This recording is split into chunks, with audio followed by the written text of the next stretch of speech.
भारत है, भारत ही इंडिया है, आप कहां से बांट पाओगे? जैसे मोदी ही अडानी है, अडानी ही मोदी है, वैसे भारत ही इंडिया है, इंडिया ही भारत है। और अब आपको इतना चिढ़ हो गई कि हर जगह से आप इंडिया शब्द हटा दोगे। तो मैं इस सरकार से पूछना चाहता हूं कि कहां कहां से हटाओगे आप इंडिया? क्या पासपोर्ट से हटा दोगे रिपब्लिक ऑफ इंडिया? अगर इंडिया सबसे चिढ़ है तो क्या जो भारतीय नोटों पर, जिसे आपने खुद चलाया है, उस पर लिखा हुआ है रिजर्व बैंक ऑफ इंडिया, तो क्या वो इंडिया हटाने के लिए आप देश को एक और नोटबंदी थोपने जा रहे हैं? मेरा इस सरकार से सवाल है, तो क्या देश दूसरी नोटबंदी के लिए तैयार रहे क्योंकि आपको नोट पर से इंडिया हटाना है? अगर आपको इंडिया शब्द से इतनी चिढ़ है तो एम्स में भी इंडिया है, आईआईटी में भी इंडिया है, आईआईएम में भी इंडिया है, इसरो में भी इंडिया है। कहां कहां से हटाओगे इंडिया?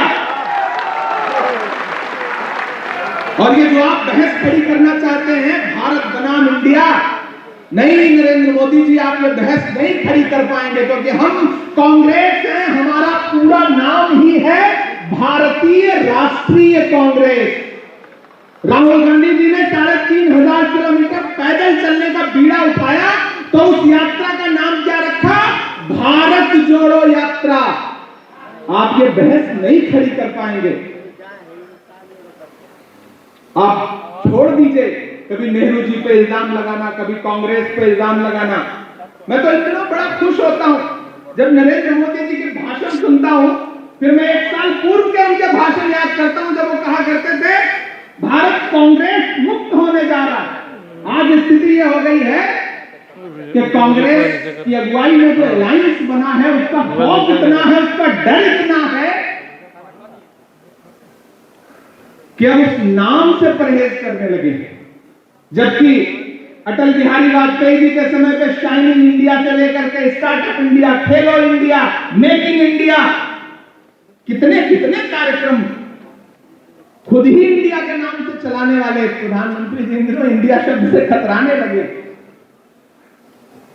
गया वालों, बड़ी जिम्मेदारी भरी आपसे बात कहता हूं, जो सरकार अपना चलाया हुआ 2000 का नोट 7 साल नहीं चला सकी, वो हमसे 70 साल का हिसाब मांगती है।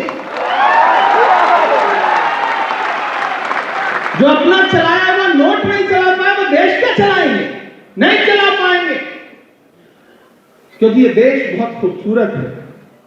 ये देश एक गुलदस्ते की तरह है, इसमें अलग अलग तरह के फूल हैं। वो चाहते हैं कि सब एक रंग का हो जाए। नहीं, एक रंग होने से गुलदस्ता नहीं बनता है, उसमें अलग अलग फूल होने चाहिए। हिंदू, मुसलमान, सिख, ईसाई, दलित, बौद्ध, जैन, पारसी सब हो तब खूबसूरत लगेगा। लेकिन बिहार वालों, गया वालों, जिम्मेदारी, अगर लड़ाई बड़ी है तो फिर जिम्मेदारी भी बड़ी है।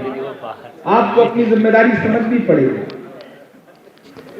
घर बैठने से काम नहीं चलेगा, निकलना पड़ेगा। मैं उमेर को बहुत बधाई दूंगा, बहुत मुबारकबाद दूंगा। जब भारत जोड़ो यात्रा शुरू हुई तो एआईसीसी की तरफ से, क्योंकि मैं माइनॉरिटी डिपार्टमेंट का राष्ट्रीय अध्यक्ष हूं, तो मुझसे कहा गया कि आपके विभाग के कुछ लोग अगर भारत जोड़ो यात्रा में पार्टिसिपेट करना चाहते हो तो उनका नाम लीजिए। तो मैंने 10-12 नाम भेजे, जिसमें से 6 नाम फाइनली सेलेक्ट हुए। मैं खुद भारत यात्री बनने के लिए बड़ी जद्दोजहद करता रहा कि मेरा भी नाम शामिल करिए, मैं भी राहुल जी के साथ पैदल चलूंगा। लेकिन एआईसीसी ने एक मानक बना रखा था कि जो विभागों के अध्यक्ष हैं या फिर फ्रंटल के अध्यक्ष हैं वो आधिकारिक तौर पर भारत यात्री नहीं बन सकते। जिसे चलना है वो चले, कोई रोक टोक नहीं है। तो उमर खान ने न सिर्फ 3,500 किलोमीटर यात्रा पूरी की, हमारे विभाग की तरफ से रेबा जी बैठी हैं, शहनवाज साहब बैठे हैं, बाकी जो हमारे भारत जोड़ो यात्री हैं वो हमारे साथी हैं, और 3 और हमारे यात्री थे जो लगातार चलते रहे राहुल जी के कंधे से कंधा मिला करके। और जब ये चलते थे राहुल जी के साथ और जब आगे बढ़ते थे, मैं साथ कभी कभी कई जगहों पे साथ होता था,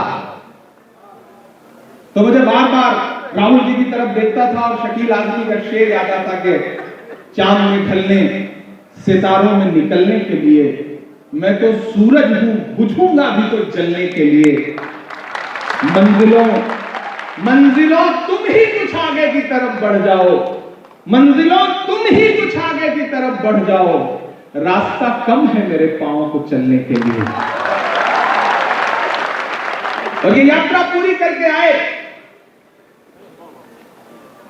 तारिक साहब, आपने तारीफ के 2 लफ्ज कहे हमारे डिपार्टमेंट के लिए, वो मेरे लिए सनद की तरह है, वो प्रमाण पत्र है। जब ये यात्रा समाप्त हो गई तो मैंने सोचा इस यात्रा के संदेशे को लेकर के गांव-गांव जाना चाहिए। तो हमारे डिपार्टमेंट ने यह तय किया, फैसला किया कि हम पूरे देश में 100 भारत जोड़ो सम्मेलन करेंगे, अलग अलग फॉर्म में। कहीं भारत जोड़ो सम्मेलन करेंगे, कहीं भारत जोड़ो जनसंवाद करेंगे, कहीं भारत जोड़ो मुशायरा करेंगे, कहीं भारत जोड़ो बुनकर सम्मेलन करेंगे, कहीं भारत जोड़ो छात्र सम्मेलन करेंगे। उस कड़ी में 11वां कार्यक्रम है और मैं गया की मिट्टी को सलाम करता हूं। आप जितनी बड़ी तादाद में आए और जितनी देर बैठे हुए हैं उसके लिए आप मुबारकबाद के मुस्तहिक हैं। मैं बीच में बीमार हो गया, मुझे डेंगू हो गया, तो मैं 10 दिन हॉस्पिटल में रहा।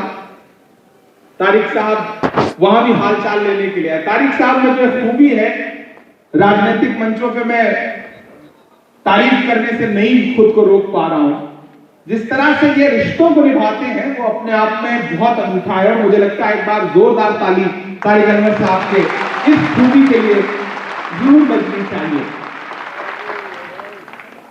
ये एक मुश्किल वक्त है और इस मुश्किल वक्त में हम सबको कहीं ना कहीं अपने तौर पर राहुल गांधी के उस संदेशे के लिए राहुल गांधी के साथ खड़ा होना चाहिए।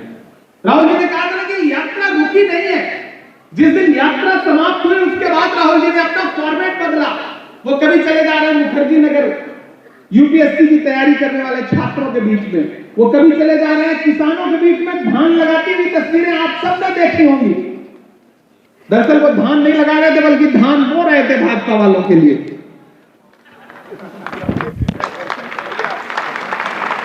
भाजपा ने पिछले 9 साल में झूठ के अलावा और कुछ नहीं किया।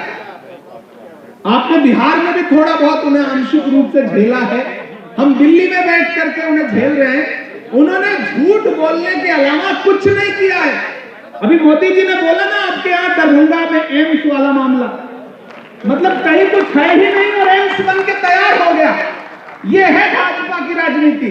वो भाजपा के एक नेता एक गांव में पहुंचे, अखिलेश भाई, उन्होंने ग्रामीणों को इकट्ठा किया, बड़े भोले भाले लोग थे, बिल्कुल बोध गया की तरह इकट्ठा किया ग्रामीणों को। बोले बताओ तुम्हारी क्या समस्या है, मैं भाजपा का मंत्री हूं, मैं समस्या समाप्त कर दूंगा तुम्हारी। तो ग्रामीणों ने, भोले भाले लोग, उन्होंने कहा कि साहब हमारी 2 समस्या है। तो बोले बताओ। तो उन्होंने कहा पहली समस्या सर हमारी ये है कि हमारे यहां हॉस्पिटल नहीं है, डॉक्टर नहीं है। तो भाजपा के मंत्री जी ने फोन निकाला, नंबर डायल किए, पता नहीं कहां और पता नहीं क्या बोला। बोला ठीक है लो, मैंने तुम्हारी पहली समस्या हल कर दी, बताओ दूसरी समस्या क्या है। तो सामने से एक ग्रामीण बोला साहब दूसरी समस्या यह है कि इस गांव में एक भी मोबाइल का नेटवर्क नहीं है। तो इस तरह से राजनीति चल रही है भाजपा की। झूठ बोलने के अलावा कुछ नहीं किया। नारा क्या था? बहुत हुई महंगाई की मार, अब की बार मोदी सरकार। सुना था ना? बहुत सुना। और फिर इस नारे को उन्होंने ऐसा घुमा घुमा के मारा हमारे आपके ऊपर कि जो गैस सिलेंडर 400 रुपए का था उसे कितने का कर दिया? 1200 का। और फिर इन दिनों क्या किया? 200 सब्सिडी दे दी। मतलब पहले 800 लूटो और उसके बाद 200 देकर के कहो कि खुश रहो। मैं तो शायर हूं, एकदम चंबल में मुशायरा हुआ डाकुओं के इलाके में, डाकुओं ने मुशायरा कराया, बड़ी इज्जत दी, शायरी सुनी और बाद में सारे शायरों को जो पेमेंट कहा था वो पेमेंट भी दिया और पेमेंट देने के बाद ला करके चंबल की सरहद के बाहर छोड़ दिया। सारे शायर बहुत खुश कि जो सबको लूटते हैं हम उनसे आज लेकर के आ रहे हैं, उनसे पेमेंट लेकर के वापस आ रहे हैं। जब 2-4 किलोमीटर निकल गए तो डाकू फिर पलट के वापस आए और जो दिया था और जो पहले से पास में था सारा का सारा लूट लिया। इस घटना को आप उससे मत जोड़िएगा। तो शायरों ने कहा भैया ये क्या, आपने अभी तो इज्जत दी, फिर पेमेंट दिया, फिर सारा लूट भी ले रहे हैं, जब लेना था तो दिया क्यों? तो डाकुओं ने कहा देखिए भाई वो हमारी मेहमान नवाजी थी, ये हमारा काम है, अपना काम तो करना पड़ेगा हमें। तो सरकार अपना काम करने से नहीं रही है। पहले आपसे 800 लूटती है, फिर 200 दे के कहती है चलो लगाओ नारा, खुश हो जाओ। वो पेट्रोल डीजल जो 58 रुपए लीटर था, 100 रुपए के पास पहुंचा दिया। ये सरकार वो सरकार है जो अपनी पसंद की फिल्मों पे टैक्स माफ करती है, लेकिन कफन पर जीएसटी लगाती है। ये सरकार वो सरकार है जो अपनी पसंद की फिल्मों को रियायत देती है, लेकिन पेंसिल पर जीएसटी लगाती है। ये सरकार वो सरकार है जो आटा, चावल, दूध, दही, पनीर, छाछ, लस्सी, किस चीज पर जीएसटी नहीं लगा दी इस सरकार ने।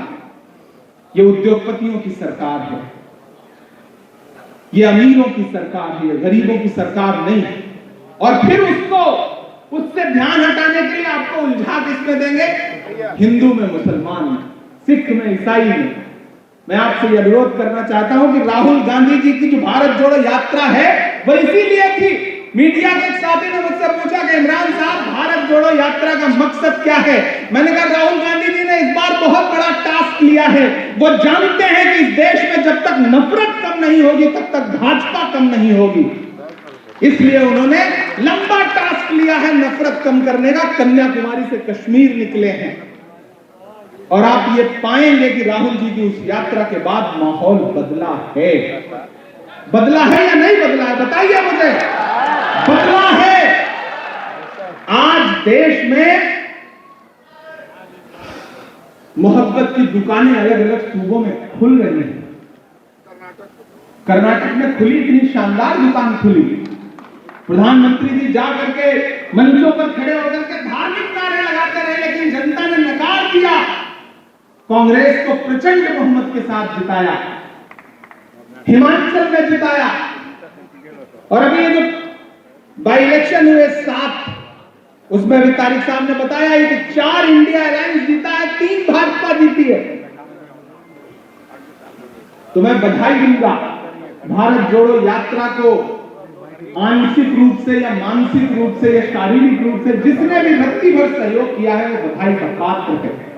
आप बहुत थक चुके हैं, मैं जानता हूं। मैं एक शायरी